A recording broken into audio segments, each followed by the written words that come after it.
This is day 29 in the life of a college student. So today, papasok ulit tayo as usual.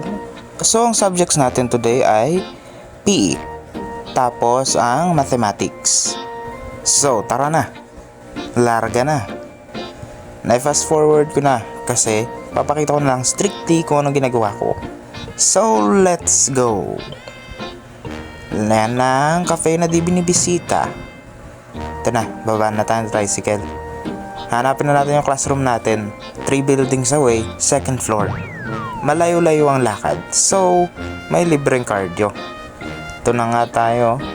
Nakarating na tayo ng classroom. Yan o, mangganda talaga. Decompression muna, syempre, para hindi tayo ma-stress ng sobra. So, today, continue natin yung ginagawa nating practice. Wala, montage. Continue mo lang natin. Hindi ko na ipapakita yung huling parts dahil hindi ko na rin naman natapos yan. At kaya konti lang yung practice time natin today. Diba? Kaunti lang yung footage ko sa practice ko niyan. Hindi ko na kumpleto. At na ikli lang yung time natin sa practice na to.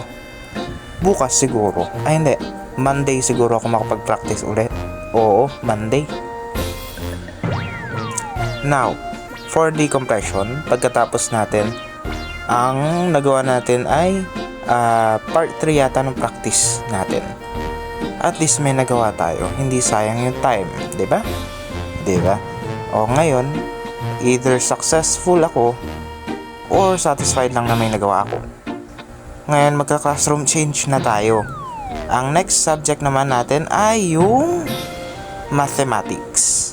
Okay, mathematics. Bobo ako sa math. Alam ko, tanggap ko naman yon. Hindi ko naman pinagkakaila. Hindi ko naman nahihiya. Pero kain muna tayo bago tayo mag-lecture. So, tara na. Kakain tayo habang nagsa-sightseeing. Ang ganda nga naman ng itsura sa labas. Kaso nga lang, umuulan. Malakas yung ulan kasi parang may bagyo yata o kung ano. Hindi ko naman alam yung balita ngayon. Nakaw, grabe. Malakas na naman ng bagyo. Baka lumubog na naman ng aming bahay. Grabe. O, sige. Ang ganda kasi ng scene dyan eh.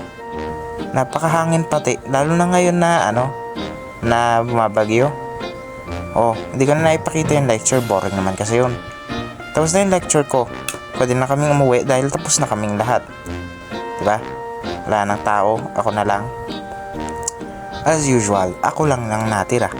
So tara na. Let's go na. Uuwi na oh. Ang dami namin oh. Naghihintay pa yan oh. Ang dami pa kasi nilang hinihintay ng mga kasama. May mga tinatapos pang mga activities sa math. O, diba? O, uuwi na tayo. Kasi nga, natapos na natin yung ginawa natin today.